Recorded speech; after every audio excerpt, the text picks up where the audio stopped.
Hi everybody. My name is Joelle Votor, and I am the Mid-State District Forester for DCR Division of State Parks and Recreation Lands in Worcester County. I work here at Oakham State Forest. Oakham State Forest is about 560 acres total, and it's made up of 13 separate parcels of land that the state acquired beginning in 1916. And we're actually standing on the first acquisition that was purchased in 1916. It was a reforestation lot. So in Massachusetts in 1908, the Reforestation Act was passed. Private landowners could sell the Commonwealth to the State Forest Commission land that they would reforest and then offer the landowner the right to redeem the property. And in this case, they did not redeem the property, and the Commonwealth ended up with it. So it's one of actually the first earliest state forest purchases in the Commonwealth system. There are, of the 560 or so acres of land, about 500 are a homogeneous mixture of oak species that are about 100 to 120 years old. So it's mainly northern red oak and white oak. There's some black oak and some scarlet oak mixed in. And interestingly enough, where we're standing right now, this entire area was planted to white pine as a part of that reforestation effort. So we have recordings in 1929 of some forest stand mapping that showed that this entire area was planted to white pine, tended by the State Forest Commission and also by the Civilian Conservation Corps by pruning and thinning of that white pine plantation, and it did largely fail. And so the reason why we did management here when we did, in 2016 I proposed the entire property to undergo some form of management. It's not to say that we were going to do something on the entire acreage, but I wanted to take a look at the property because we had such a homogeneous situation, such a uniform composition and forest structure here of that oak particularly, and we had some pretty serious spongy moth pressures that were kind of infiltrating this area. I had some serious concerns about the state of the oak here on this property. Oakham State Forest, as you might know, we're in the town of Oakham, and oak grows here. There's some local consulting foresters here and some watershed folks, if you kind of zoom away from this property, you're going to see largely what this property is made up of. So if you go out on a landscape scale, there's some pretty big concerns, especially with spongy moth knocking on the door. So I had proposed some work, and we're going to see 3 different forest stands here. The largest one that we treated was a mixed oak stand. We did first stage of a shelter wood thinning. I used the leak UNH extension guide to kind of, on managing for oak, as kind of a base. I didn't want to get rid of oak from this situation. I wanted to regenerate oak here. When we did our forest stand inventory, our pre-harvest inventory, we had almost 3,000 stems per acre in the understory of oak. So that was a good start. And I wanted to make sure we maintained that situation, but I also wanted to increase species diversity within that oak stand, as well as kind of start thinking about some of the structural complexity of the stand in the context of the larger property as well. So we did that shelter wood in that stand, and then we had on the property we have about 45 acres of a white pine oak stand. That remnant plantation with the white pine, but also oak kind of infiltrating into that space. And that we did, I wanted to take the structure from an even-aged condition to an uneven-aged condition. So we put in a series of gaps. We regenerated about 40% of that stand using gaps up to 1 acre in size. No larger than that. Kind of irregularly placed onto the landscape, irregular in shape, thinking about topography and kind of really trying to mimic the natural disturbance regime of this area, which are kind of smaller scale disturbances.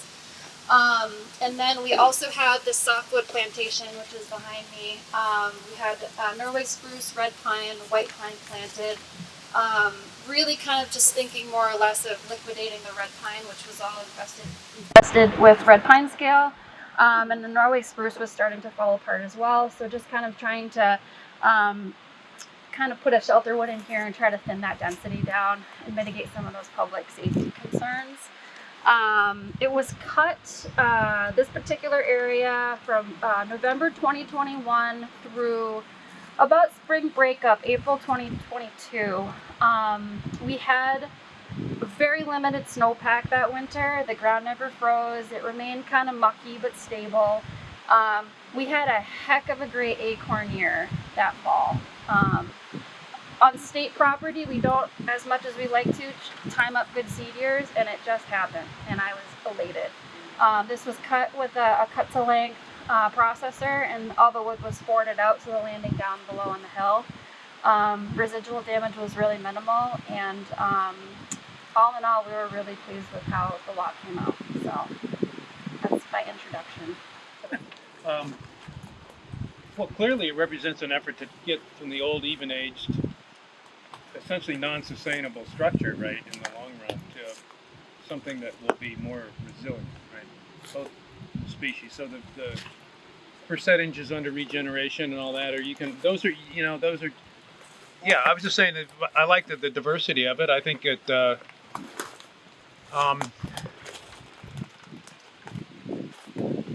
are there species here that you want, that are rare, that maybe belong, like what would be red maple, hemlock?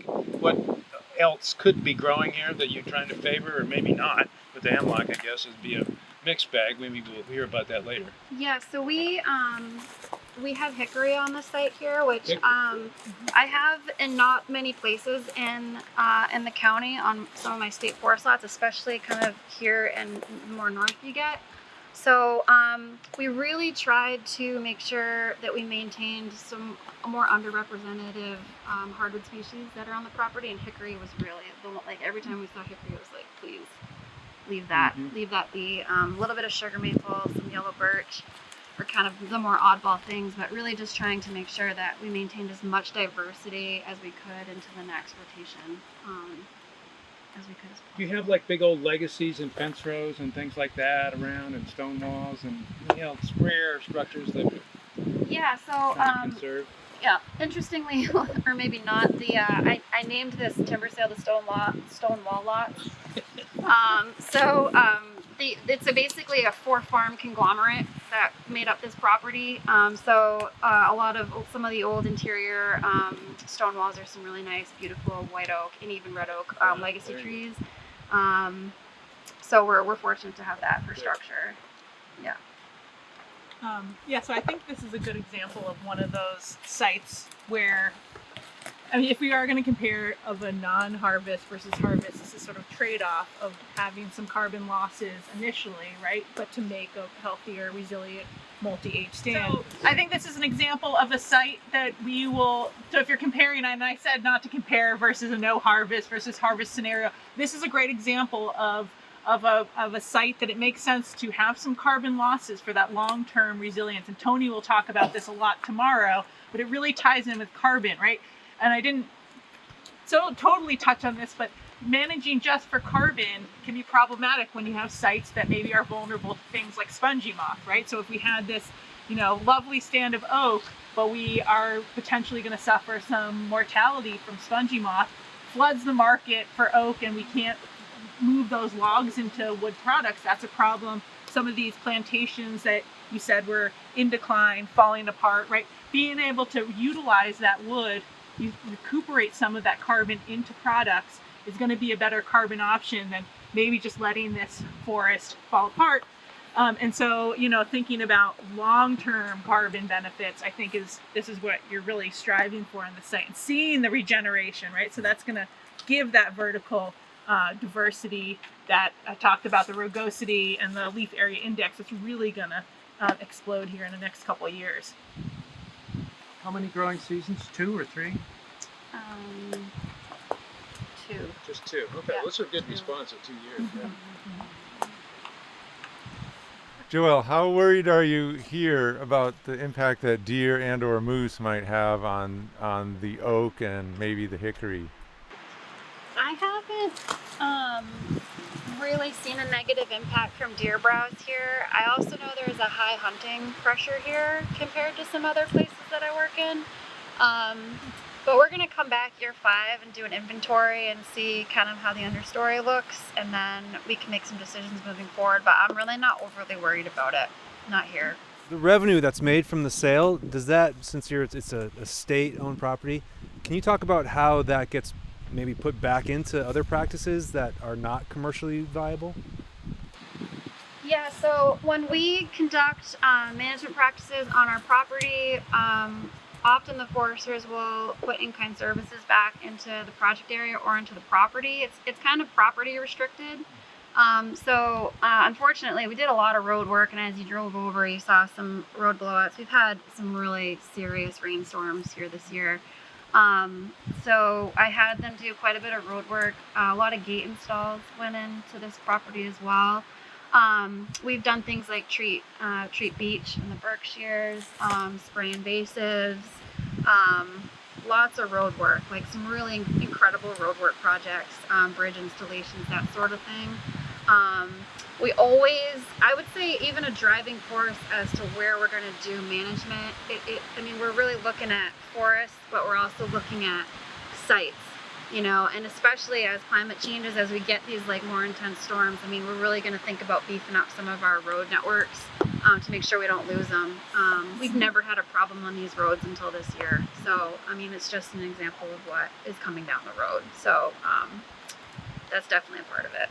Along those lines, I'm wondering if you could speak to deadwood component, because I'm seeing like behind Andrea, there's this nice log that's on the ground, like decent size. You can look around, there's quite a lot of deadwood on the ground. And, you know, we talked about that for carbon benefits, but when we talk about heavy precipitation, climate impacts, that can do a really great help in our woods by physically blocking the flow of water and holding back leaf litter, soil, and things like that. So what was your plan here for deadwood? Yeah, so a requirement on our jobs is to maintain, is it 1 or 2 cords on the ground of coarse woody material? Yeah.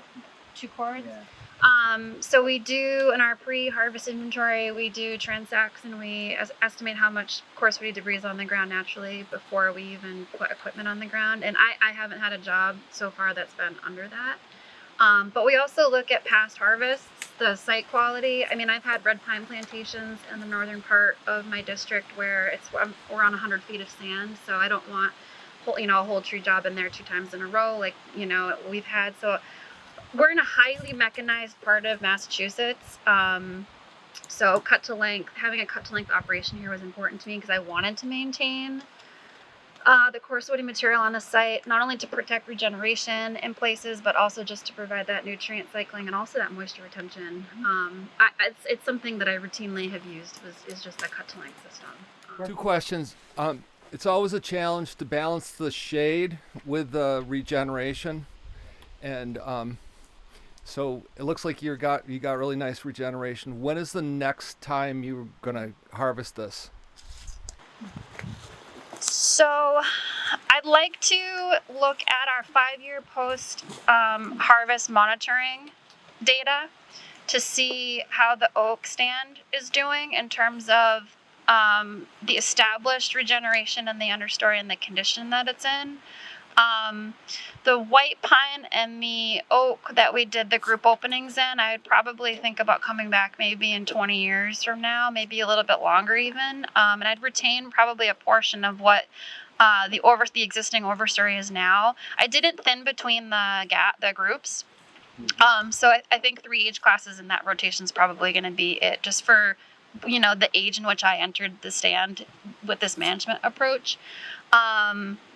This plantation here, pending there's no forest health issues with the spruce, I'll probably consider doing something about the same time I would consider doing something in the oak, just because it's a smaller proportion, the smallest proportion compared to the rest of the acreage that we treated here. But yeah. One more comment. Go ahead, Bob. Charlie, yes, but I remember 20 years ago, I was in part of the audit team that audited these lands, and one of the big issues then was this Norway spruce. There was this sort of, it's just exotic, we got to get rid of it, and there was some controversy about how that was done, to put it mildly. But you obviously didn't get it all. Here we are 20 years later, and we're standing in this nice mixed forest. And you could actually argue, Norway spruce, yes, it's exotic, but there's very little or no evidence it's invasive. It does not really spread. So I'm just wondering what the new thinking now, fast forward 20 years, is about, if you have natural regen of Norway spruce, would you brush saw it out, or would you release it, or just like be indifferent to it? I would be indifferent to it. Okay, personally. that's a great answer. I love it because it's, it is the warm climate spruce, right? Yeah. It is red spruce to be the next, and any white spruce and black spruce might as well. It's the living dead here, and even in parts of Maine, we think of that now. All of southern New Brunswick recently, they're replacing plantations there with other species because they've got all this borealized forest that doesn't need to be. So that's good. That's good to hear.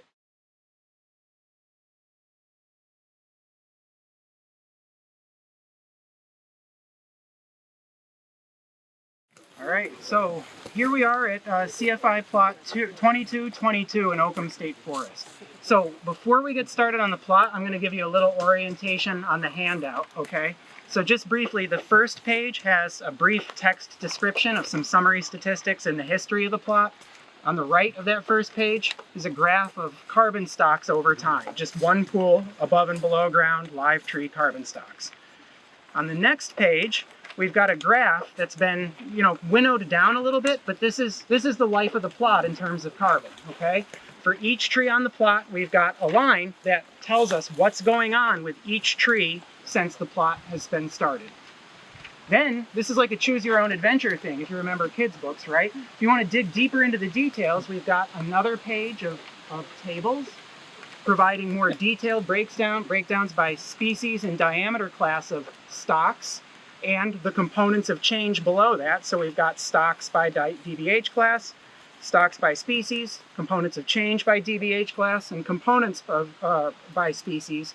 And then on the right-hand side, we've got some information on trees per acre for trees smaller than 5 inches, harvested wood products using the same models and methods that Matt outlined this morning from the 1605B methodology, and transect-based estimates of downwoody material. Then the last page is the full data set of trees on the plot. So again, if you want to dive into detail, you're welcome to. If you want the Cliff Notes version, that's what we're here for now. So our CFI plots started in about 1960, and they were very commodity oriented, I guess, at the time, as most things were, right? We had 5th acre plots, 52.7 feet in radius, where we permanently tracked all trees greater than or equal to 5 inches DBH. There were a number of systems like this set up on the big land ownerships in Massachusetts. The Quabbin Department of Water Supply Protection had one as well. Over time, that evolved. So trees smaller than 5 inches DBH were sampled using a variety of methods over the years, and for the past several measurements have been sampled using nested 6-foot radius plots, 4 of them at cardinal directions halfway from plot center to the circumference. Over time, we gradually added more things. So transect-based estimates of coarse woody material pieces beginning in 2010. And then our current measurement cycle, in addition to other things, we started to add measurements of fine woody debris, litter, duff, and piles of coarse woody debris as well. Our CFI system was initially like our periodic FIA inventories, where every certain number of years, we would focus on measuring all the plots in the system within a couple of years span. Over time, that evolved to where now we're trying to measure approximately 1/10 of our plots every year over a 10-year period. Right now, we've got about a little more than 2,000 plots in our land base. We have about 100,000 trees in our tree database that we've tracked over time. So we're always learning from this data set as it grows. So this plot in particular was one of the originals. It started measurements in 1960. It was most recently measured in 2015. It was harvested in 1981 and 1984, and then again in 2021. So the data that you see in this table don't reflect treatments, don't reflect this most recent harvest. One thing that I like to do when I bring folks to a CFI plot is, our eyes are all calibrated as foresters, but talking about carbon, we can start to see how this plot fits in the landscape.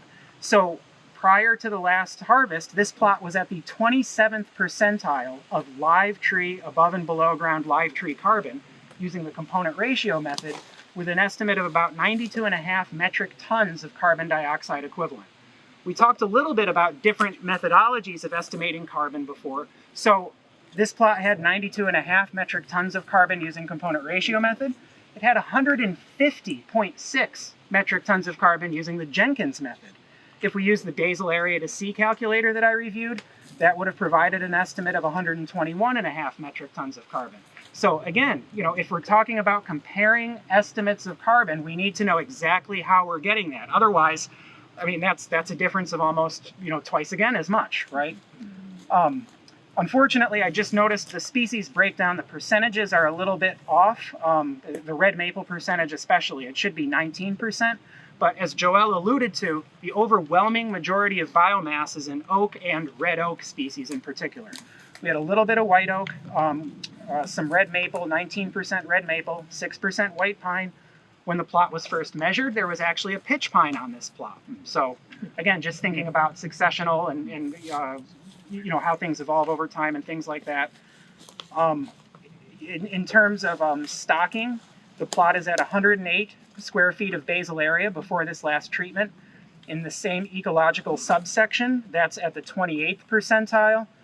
Relative density was at 76%, which was at the 22nd percentile. So again, thinking, folks have different metrics associated with stocking, so just putting ones out there to try to help people place this in context.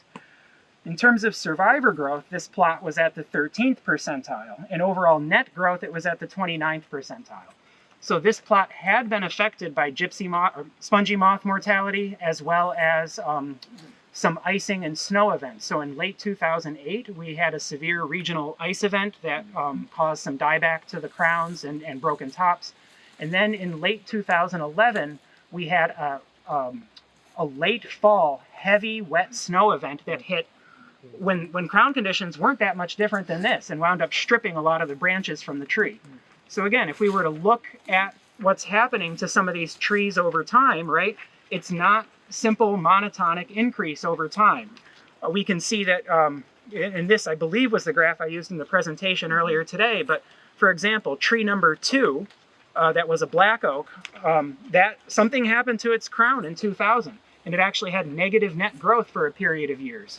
A number of trees, and again, what we can see here is this lower graph is just from 0 to 5 metric tons of carbon per tree expanded. So if we look at the number of trees that aren't ever getting above half a ton of carbon dioxide equivalent storage, that outstrips the number of trees that do survive and thrive and get above that threshold. So again, I'm not going to get down into too many details here, but just want to, any questions or comments from other speakers? There we go. Well, this is I guess it has a carbon implication, but as an ecologist, I'm a forest ecologist, just seeing the diversity of seedlings and saplings coming in here, understory plants, is really exceptional. Of course, unfortunately, chestnut is probably not going to make its way to become a mature tree, but still seeing that there was some black gum we passed. Certainly the diversity of oak species, we're seeing white oak regenerating, a lot of like viburnums and blueberry, huckleberry species. So that's really cool when we consider sort of the resilience to moving forward. We don't know with climate change and with global trade sort of what new pests, disturbances, regimes will be like, right? Every species sort of has a different vulnerability. And so having a greater diversity, so really seeing that through the data, shifting this, keeping the oak dominance, but shifting it from a primarily oak dominated stand to have a diversity of species is pretty cool to see. Let's try to estimate my return period here, right? From the basal area data. So we had 108 pre-harvest. What is it now? Here it should be about 80 on average throughout. So you cut about, okay, so that's a Very blight small. removal, about a 30%. Mm-hmm. So how many tons of carbon would that represent at this C bar of probably about 3? So that's Am I getting too? I'm just. I mean, this is what we got. We got to be able to start doing this stuff, right? If we're going to be numerate.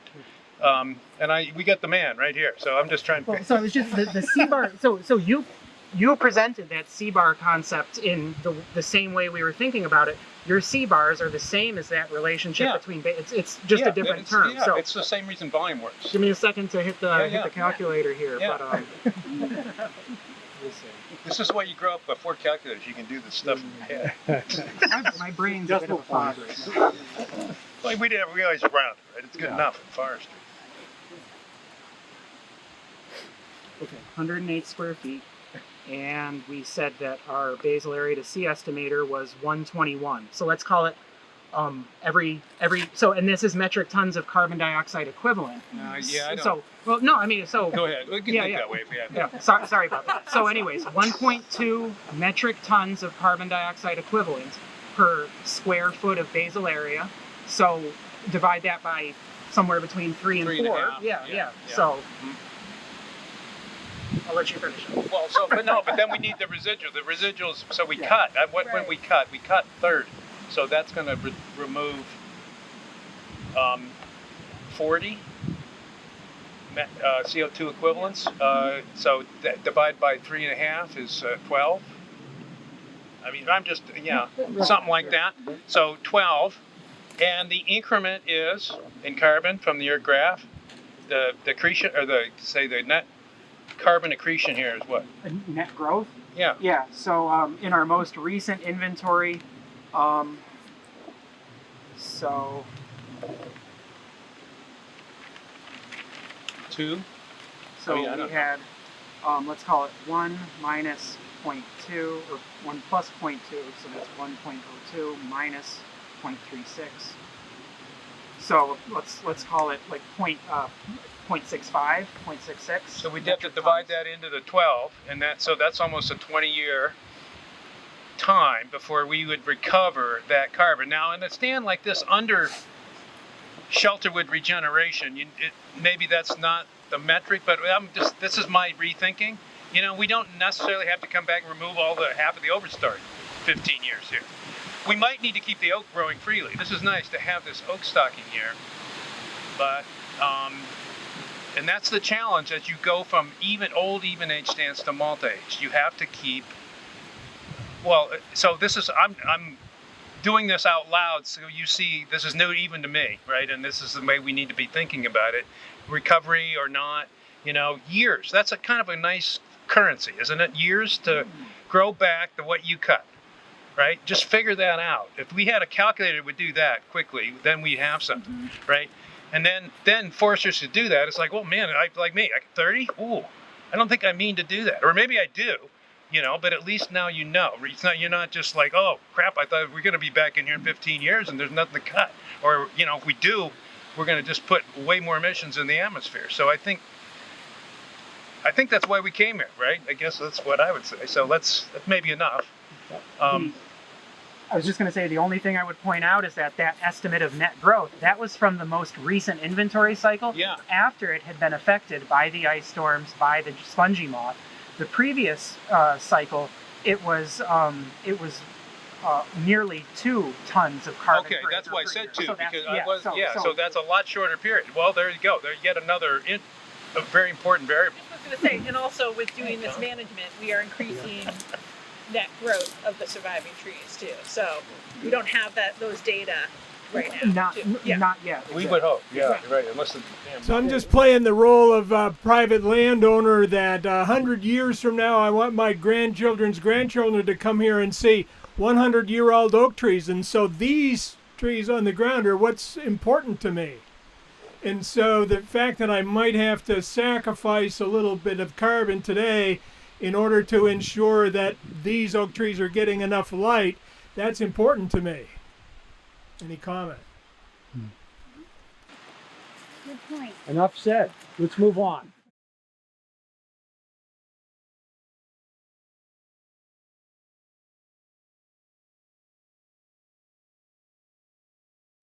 Okay, so we just walked up through that softwood plantation that I was mentioning, and we're just on the edge of one of our I guess, larger gaps. This one was probably more like an acre in size. A lot of these gaps were kind of anchored on the perimeters by some sort of seed source, and this one particularly was almost surrounded fully by hickory.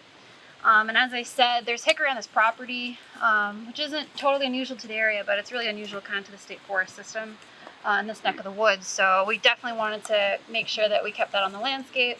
That seed source was here to try to diversify the conditions, particularly in such an oak-dominated property. So we're hopeful that the hickory will seed in and be productive in the years ahead. I would mention too that some of the pine in the plantation was really, really robust and productive. I think a lot of that had to do particularly probably that the State Forest Commission purchased it kind of pre-Great Depression era. And closer down to Spencer Road where we came in, you can see some of those pines that we maintained along the road. But the property is really a glacial till site. I think hardwoods will do well here. The oak is doing well here, and the pine does well here as well. It's not something we wanted to discourage, but I'm going to be really curious to see what kind of hardwoods seed into some of these openings. And we really tried to diversify the size of them to try to capitalize on regenerating as many species as we could, given the different light conditions and on the different slopes and aspects and stuff like that. So, Well, what would you? I'm curious why you wouldn't leave at least some retention out there. yeah, so some of the gaps do have retention in them and Okay. some don't. So this one might not, but I know we have on the west side of that main Spencer Road that we came in on, we've got 3 particularly 1 acre gaps right in a row, and there were a handful of trees that were maintained and they were kind of clustered into the center. There was some white pine down there as well as red oak, but they were mostly either kind of clustered on the edge or into the middle and not necessarily like evenly distributed.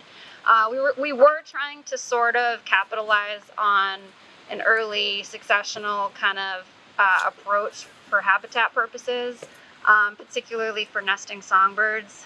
In Massachusetts, we know we consult a lot with our Division of Fisheries and Wildlife, and they were really optimistic that for some of the swap species that would be good for nesting opportunities, and we're going to kind of try to expand upon that in the next entry. I'm pretty sure that the work down on the Yale Forest showed that light retention in these things does not harm that objective and helps other silvicultural things. I think it's, if you really want early successional vegetation out there, then that's a great treatment. But remember, that would run counter to the carbon currency.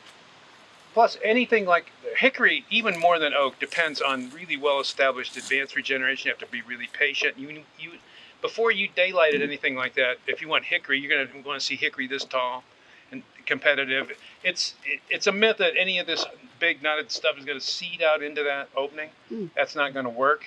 It has to be there. Is it this or high, or actually better, higher, taller? The only thing you'll get birch out there, black birch probably here, if that's okay. But I would. The thing is the retention though of maybe 10% of the original stand, 10 square feet roughly, would not harm any of those objectives. It harms the old-fashioned wildlife objective of having predators sit up in the tree, but I like to manage for those rather than the things they're eating, so I don't worry about that at all, like the goshawks and things, so owls. And so I just encourage, gaps without retention are just seem to be unnecessary unless you're growing aspen, something really shade intolerant. If you're going to plant larch out there, sure, but almost everything else benefits from light diffuse shade. And the other thing is, if I were going to make a gap and try to regenerate hickory and I needed to make some kind of a fairly heavy opening, I would leave I would center the hickory trees in the clump, not on the edge, and I would surround them with other trees, partly so they didn't blow down from exposure, but partly also to keep them shaded so they didn't degrade in health from being too exposed. And now you have 5 of them per acre. Now you've got seed sources in the future. And that would be true of anything, actually, not just hickory. Oak, I've seen lots of cases where oak is fairly rare and you want to propagate it because obviously it's a winter climatically, right? It's in the south of here, so we would leave oaks out there and they're not going to blow down. You don't really care. We do that and they're going to make epicormic. So what? Right? They're a seed source. They're just out there for diversity. That's actually a good thing. That's a survival mechanism that's going to make them even healthier and produce more mass. So, I've been fighting this gap with no retention thing for 25 years now. There seems to be some ethic where when you make a 1 acre gap, there's no retention, right? And I think I'm making progress. I see lots of counter examples, but when you ask, why and it's usually the early succession thing. Yeah, we want truly early sunlight loving plants, and then they would say, well, actually that needs to be 5 acres, not 1 acre if you're going to make it, which of course I wouldn't recommend either. So just some kind of it's another variant, right? So if you're like I said, there's retention policy. We know we need to do structural retention. I think most of us. If you don't have any retention on your regenerating areas, you have no retention. This matrix does not count. So the retention policy on your gaps is the only thing, because if you think about it, once you're done with all the gaps, that's all the retention you have, right? So if you don't leave stuff as you regenerate it, you have no retention. And, so in other words, when you're done, you'll have nothing under, over 20 years here, or 40 maybe, if you do another 2 gap cuts on a 40-year cycle. Whereas if you leave even light retention out there, you'll have a component of 150-year-old trees scattered all around a regenerating matrix.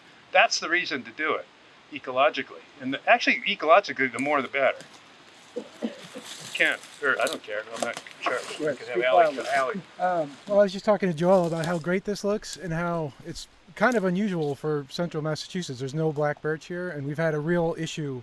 If we don't put enough sunlight on the ground, it may sound weird to some of you, but black birch becomes a weed tree to us. It outcompetes everything. It's a great tree, but we're trying to diversify our regeneration. And with the moose and the deer pressure, if you don't put enough sunlight on the ground, it's gone. And it sounds like, Bob, you're saying if they don't leave retention trees there, they're going to not leave a retention tree anywhere when they ever do a patch, and you're never going to have a tree older than 100 years here where you could just skip a section and leave some retention trees and put patches other places. Well, if you leave 5 nicely formed oak crowns in that acre, you don't have an opening anymore. There's no sunlight on the ground. So you're defeating the whole purpose of your regeneration cut. And it's something that we really struggle with perceptually down here, that we've done the irregular shelterwood on water supply land for 20 years, and we have established a 30-foot tall non-stop carpet of black birch that we now have to contend with, and the only way to get rid of it is to do larger openings and mow it down and try to get something else going. Or cut more lightly. You two are going to talk on the way out. Well, I was just going to say kind of the same thing about your gaps. Your gaps are only an acre in size, and what if you left your retention the next, entry into your stand where, in between your 1 acre patches, and leave your retention there? Yeah, this is for Bob and the retention within gaps. How close, what kind of frequency are you looking for good retention in these gaps? Crown to crown. I think if it's gaps in a matrix where you have the partially cut shelter woods like we're standing in, then I think they're going to be widely spaced and 100 feet apart. So isolated trees, isolated large trees. And actually, they serve as seed sources and as all kinds of other wildlife. It's if you don't have these large trees growing up and eventually dying, you have no down wood. That's one of the main, another carbon benefit of having them, right? So how would this look? In your ideal situation? If we cut it here, you mean, where we still in the opening as it is right now? If that's a 1 acre, I'd like to see about 10 big trees standing out there. And I don't see, I'm not sure what regeneration objective that would compromise. I would say that's not an opening. Yeah, me For neither. oak regen, you need a bigger opening. And so anyways, it's important to think about this at different scales, both spatially and temporally, and your objectives of the specific harvest, of course. I think you need the opening once the oak is established. You don't, making an opening when there's no advanced regeneration of oak is basically going to convert it to something that's else. all of Connecticut. There's no advanced regeneration of oak because it's all red maple, all black birch.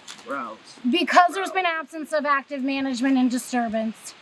There's only oak really in the overstory. There are seedlings, but deer browse and herbivory is a huge issue. So for us, we don't have that luxury of waiting until there's advanced regeneration to do the clearing. So just from a different Southern New England perspective,